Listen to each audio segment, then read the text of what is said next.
మన రక్షకుడైన యేసుక్రీస్తు నామంలో మీ అందరికీ వందనాలు.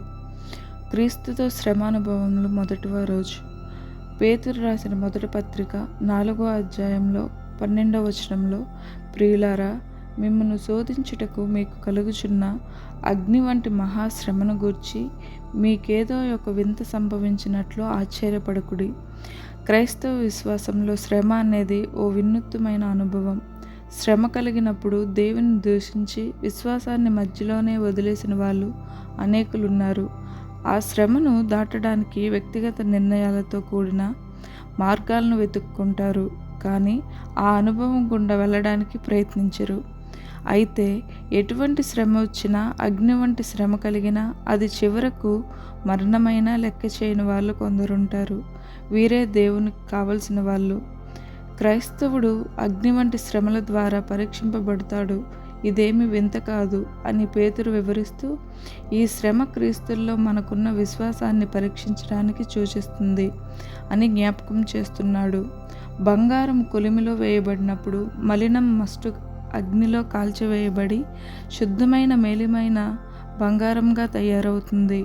అలాగే శ్రమల గుండా ప్రయాణిస్తున్నప్పుడు మన విశ్వాసం పరీక్షించబడి పరిశుద్ధమైన వారంగా రూపాంతరం పొందుతాము. అనేక రకములైన శ్రమ కొన్నిసార్లు మన చుట్టూ ఉన్న సమాజంలో బాధలు, నిందలు, అవమానాలు మరియు సామాజిక బహిష్కరణలు ఎదుర్కొనవలసి వస్తుంది. ఈ శ్రమానుభవంలో మరణాన్ని కూడా లెక్క చేయని హతసాక్షులు క్రీస్తుకు మరింత దగ్గర చేరుకునే అనుభవాన్ని పొందుతారు.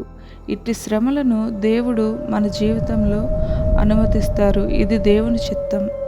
శ్రమలు మనల్ని క్రీస్తులో మరింత బలపరచడానికే గాని కృంగతీయడానికి కాదు.